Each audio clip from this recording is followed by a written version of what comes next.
It's week 3 of LCS. I'm joined right now by BrokenBlade from TSM with coverage brought to you by Acclimating. We're in the LCS arcade right now, powered by Acclimating. Fun fact. Either way, wanted to talk to you a little bit about how things are going at TSM because it feels like you guys had a rough start. People were already jumping on the anti-TSM bandwagon. They're like, fucking TSM's going to lose a ton.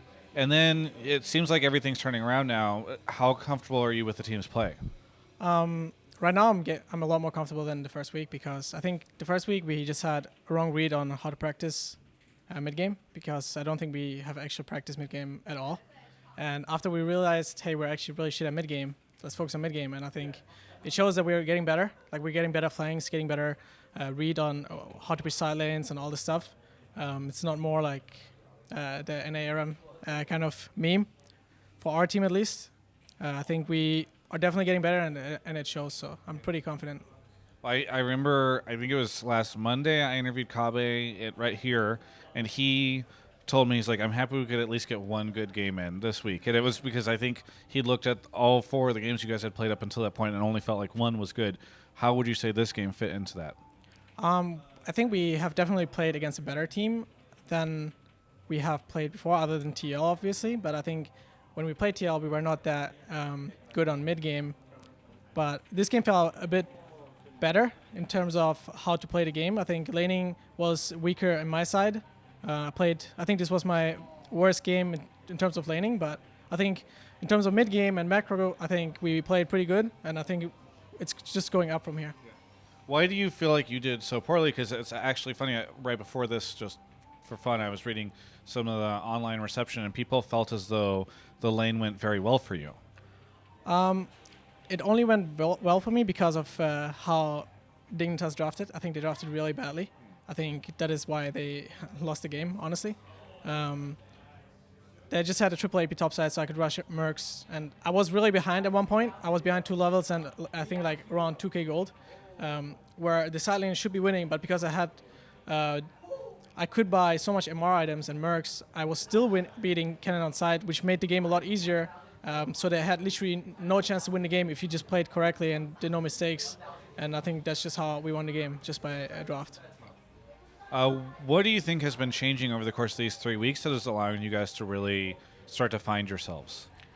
I think we have 5 really good players on our team, and our only issue was in the first weeks, the mid game, and to be like a team. And I think right now we've kind of found our identity and how to play the game, and how to play drafts as well. I think each team has different identities of how to draft.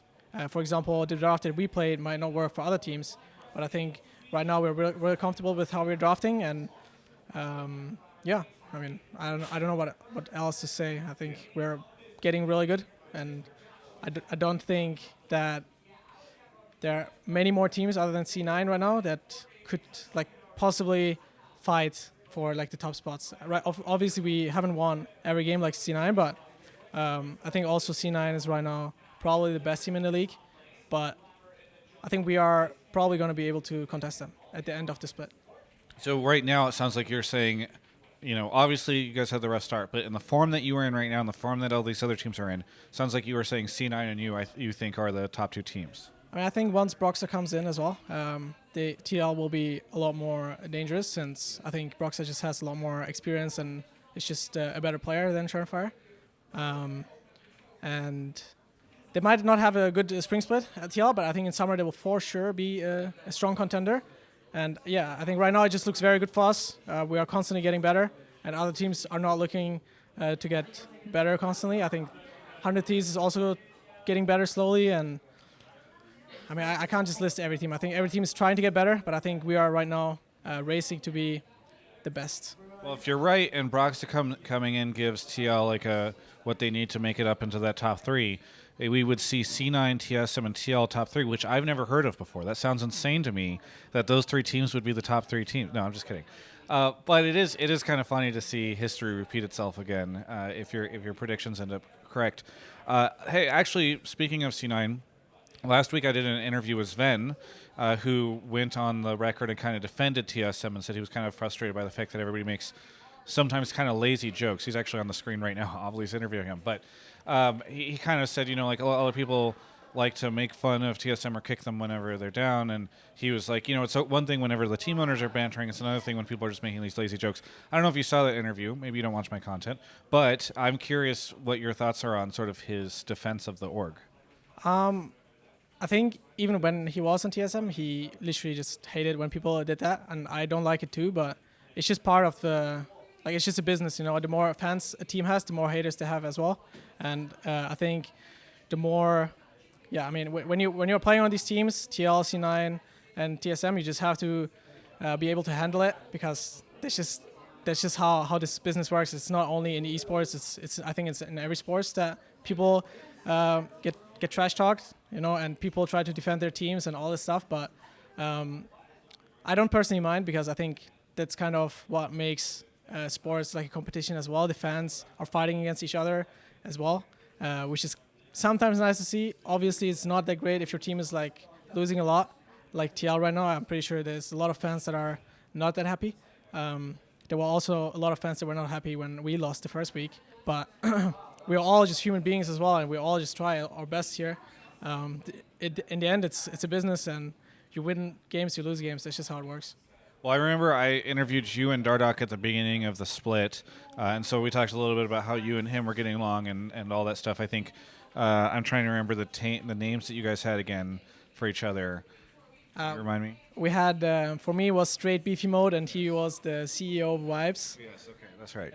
Thank you. I was trying to remember. How is Cobby acclimating to the team? Because I know he kind of came in a little. I think he got in about a week before the start of the split. So I don't know if you guys had as much time with him. Obviously, we had time with him in the boot camp. That is why we even did the boot camp, to kind of get to know each other. And I'm a really open person. If someone watches the TSM content, you guys probably know.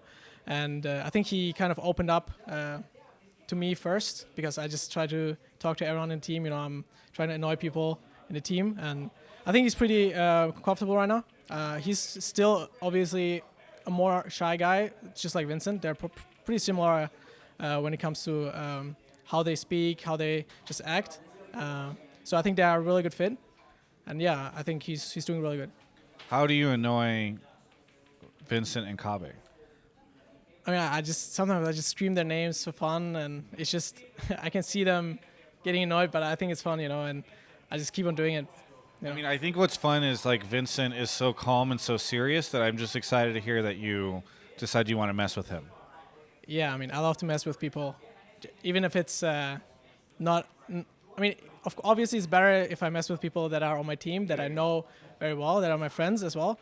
But like also on my stream, I just talk a lot of like stupid stuff, and yeah, it's just a lot.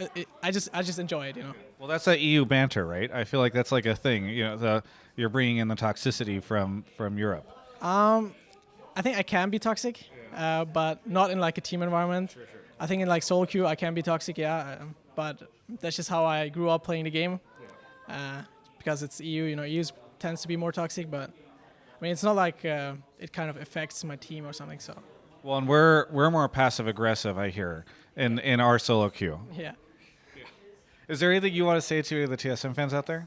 All I want to say is we had a rough week, and thank you still for cheering for us. I think we're getting better, and it shows as well. And hopefully, you guys will keep on supporting us. Well, thank you so much for the interview. For everyone else, you can check out the rest of my coverage of all things esports right here on my YouTube channel.